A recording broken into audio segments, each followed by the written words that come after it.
Political group seized Aleppo, Syria's second largest city, on Saturday after the army withdrew from the city. At the moment, there is a large displacement of civilians from the city for fear that radicals will use the 2 million inhabitants as human shields. They added that the streets of the city are empty, civilians are staying in their homes, and employees are not going to their workplaces for fear of the radicals roaming the streets. The Syrian army has retreated to Aleppo International Airport and the Nairab Air Base, while large convoys of reinforcement continue to arrive to launch a counterattack.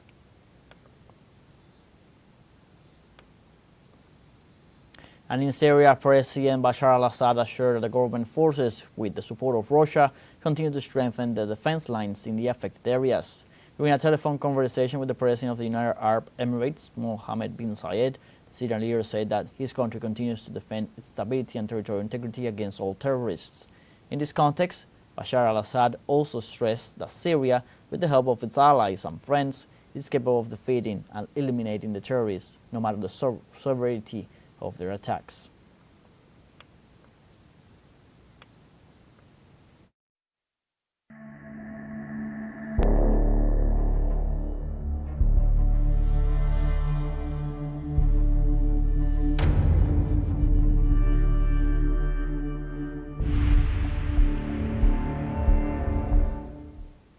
Israeli occupation forces carried out 3 massacres in the Gaza Strip during the last 24 hours, leaving at least 47 Palestinians killed.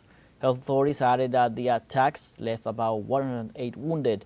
Authorities warned that both figures could be even higher since many of the victims remain trapped under the rubble of the infrastructure affected by the bombings. Israeli forces continue to block the entry of ambulances and civil defense teams. According to the most recent health report, at least 44,429 Palestinians have been killed and another 105,250 have been wounded since October 2023, mostly women and children.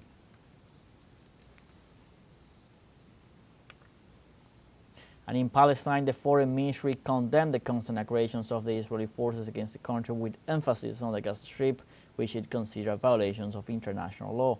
In a statement, the Foreign Ministry stressed that the continuous Zionist aggressions by the Tel Aviv regime requires international action to stop the genocide against the Palestinian people, which has so far claimed the lives of more than 43,000 Palestinian citizens.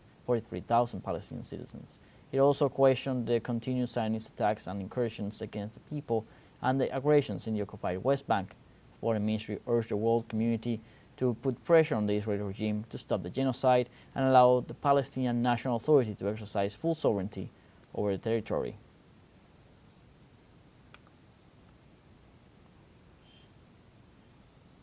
And the United Nations Relief and Public Works Agency has warned that people in the Gaza Strip completely depend on humanitarian aid amidst Israeli aggressions. The agency shared testimonies of displaced Palestinians who have been unable to get medicine or food as they ran out of them due to Israeli restrictions on operations in the region. They say civilians in Gaza have been forced to rely solely on humanitarian aid, while United Nations availability of resources keeps falling due to the Israeli blockade.